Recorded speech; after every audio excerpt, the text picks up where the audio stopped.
রাধে রাধে। তপস্যার মাধ্যমেই কৃষ্ণকে প্রাপ্ত হওয়া যায়। তপস্যা বিনা কেউ কৃষ্ণকে আজ অবধি লাভ করতে পারেনি। তপস্যা মানে কি? মনটাকে কৃষ্ণের চরণে লাগানো, ভক্তির জন্য যা অনুকূল তাই করা।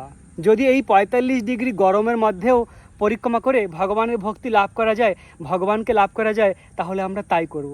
প্রিয় ভক্ত, এই মুহূর্তে আমি বৃন্দাবনের গিরিরাজ গোবর্ধন মহারাজের পরিক্রমা করে চলছি, আর ৪৫ ডিগ্রি গরম। দেখুন এই যে ধুলা, এই ধুলায় পা রাখা যায় না, এত গরম, পা পুরো পড়ে যাচ্ছে পা। কিন্তু তাও এই গিরিরাজের পরিক্রমা করা উচিত। কেন? ভগবান স্বয়ং বলেছে।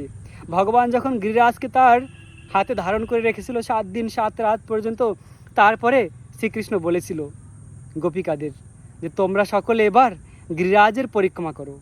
ভগবান জানে আমাদের কি করে মুক্তি প্রদান করা যায়, ভগবান জানে আমরা কি করে ভক্তি লাভ করব। কেননা গিরিরাজ হলো ভগবানের হৃদয়।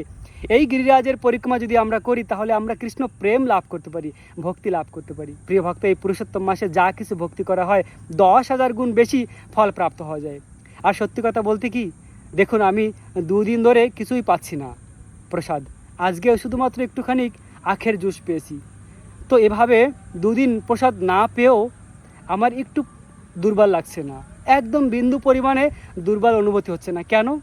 ভগবানের কৃপা, সত্যি ভগবানের অশেষ কৃপা, ভগবানের খুব দয়া। ভগবানের দয়ার মাধ্যমে ২ দিন ধরে না খেয়েও আমার কোনো ক্লান্তি বোধ হচ্ছে না। আর এই ৪৫ ডিগ্রি, প্রায় ৫০ ডিগ্রির মতন গরম রয়েছে, পা রাখা যায় না, কিন্তু তাও এক আনন্দ, অপ্রাকৃত আনন্দ।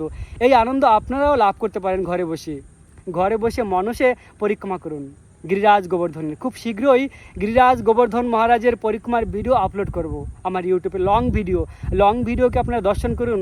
আর এইবারের লীলাকথা অন্যরকম লীলাকথা হবে, নতুন লীলাকথা। এর আগে আমি গিরিরাজের পরিক্রমার ভিডিও বানিয়ে রেখেছি, কিন্তু এখন এই পুরুষোত্তম মাসে আরও আলাদা করে লীলাকথা বর্ণনা করব। মধুর সেই লীলাকথা শ্রবণ করুন আর মনসে গিরিরাজের পরিক্রমা করে দুর্লভ মনুষ্য জন্মকে সার্থক করুন। প্রিয় ভক্ত, এই ধুলি গোপিকাদের চরণ ধুলি, এই ধুলি, তাই এই ধুলি মাথায় লাগানো উচিত। রাধে রাধে।